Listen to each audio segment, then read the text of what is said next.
EVM और VVPAT पर्चियों के मिलान के मामले में अपोजिशन लीडरों का एक ग्रुप आज इलेक्शन कमीशन से मुलाकात करेगा। ईवीएम और वीवीपैट पर्चियों में यकसानियत नहीं होने की सूरत में मुतल्लिका मुकामात पर दोबारा पोलिंग का मुतालबा करेगा, जबकि वहीं दूसरी जानिब साबिक सदर जमहूरिया प्रणब मुखर्जी ने इलेक्शन कमीशन की तारीफ की है।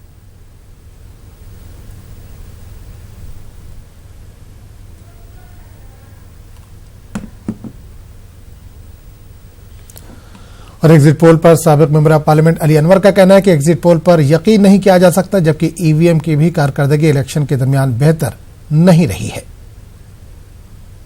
सांसद अली अनवर से, अली अनवर जी, जिस तरह से एग्जिट पोल के नतीजे आए हैं उसके बाद बीजेपी और एनडीए खेमे में काफ़ी उत्साह है।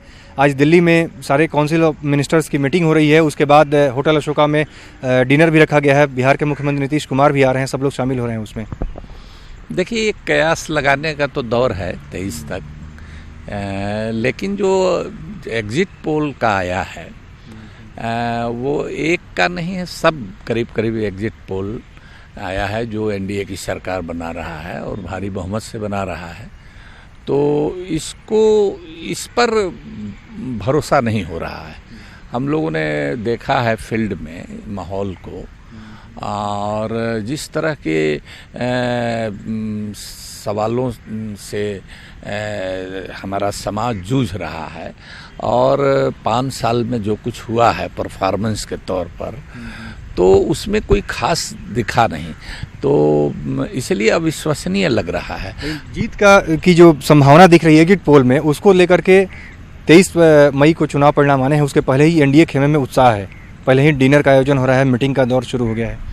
देखिए, अब 15 का हम लोगों का, इसके पहले 15 में जो बिहार में चुनाव हुआ था, तो रिजल्ट के दिन भी बीजेपी कार्यालय में जलेबियां छन रही थी और पटाखे छूट रहे थे, और रिजल्ट आया तो बीजेपी हार गई। जरूर अगर ये आता है कोई चुनाव, इस पूरे मामले पर बात करेंगे। हम सीधे रुख करेंगे दिल्ली का, जहां समाज नुमाइंदे शंकर आनंद सीधे तौर पर जुड़े। शंकर, अपोजिशन एक बार फिर ईसी के दर पर है, क्या कुछ मुरादें पूरी हो जाएंगी आज?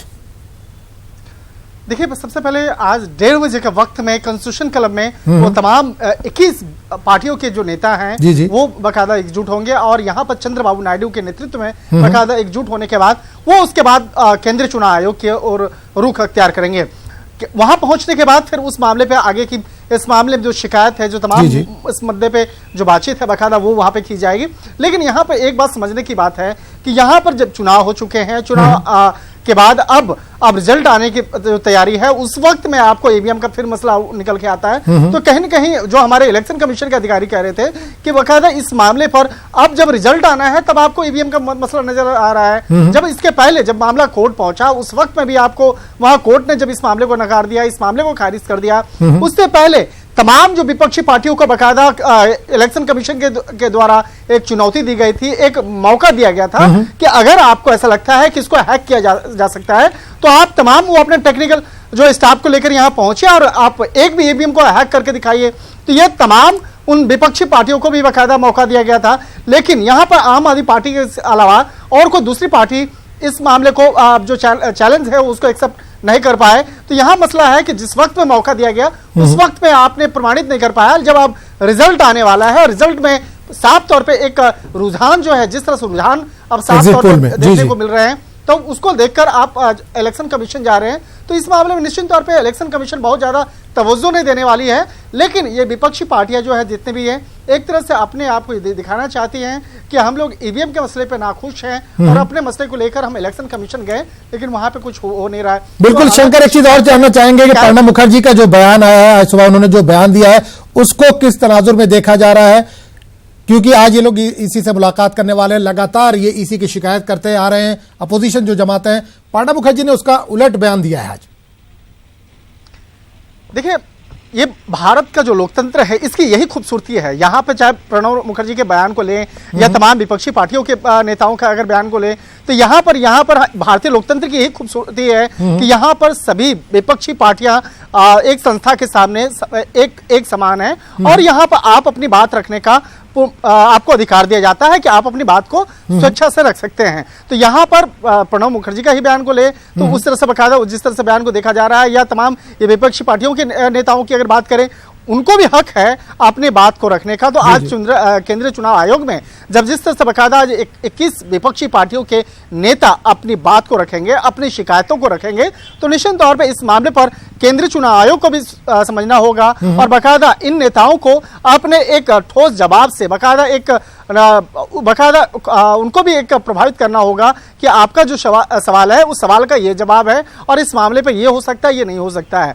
तो वो देखना लाजिम होगा कि इस मामले पर केंद्रीय चुनाव आयोग किस तरह से बाकायदा संज्ञान लेता है या इस मामले को सिरे से खारिज कर देगा, वो भी देखना लाजमी होगा। लेकिन ये इस मामले पे इतना तो स्पष्ट है कि जब 21 विपक्षी पार्टियों के नेता जब केंद्रीय चुनाव आयोग पहुंचेंगे और वहां पर जब पहुंच करके अपनी बात को रखने की कोशिश करेंगे, तो वहां देखना लाजमी होगा कि केंद्रीय चुनाव आयोग इस मसले को किस तरह से नजरिए में लेता है, किस तरह से बाकायदा शिकायत को ध्यान में देता है या संज्ञान में लेता है। और एक तरह से कह सकते हैं कि वक्त काफी कम बचा हुआ है, अब महज 1 से 2 दिन मुश्किल से बचा है। 23 तारीख को बाकायदा परिणाम आना है और परिणाम को लेकर जो कई जगहों पे बाकायदा अब इसको लेकर आगे की जो तैयारियां हैं वो भी शुरू हो चुकी है।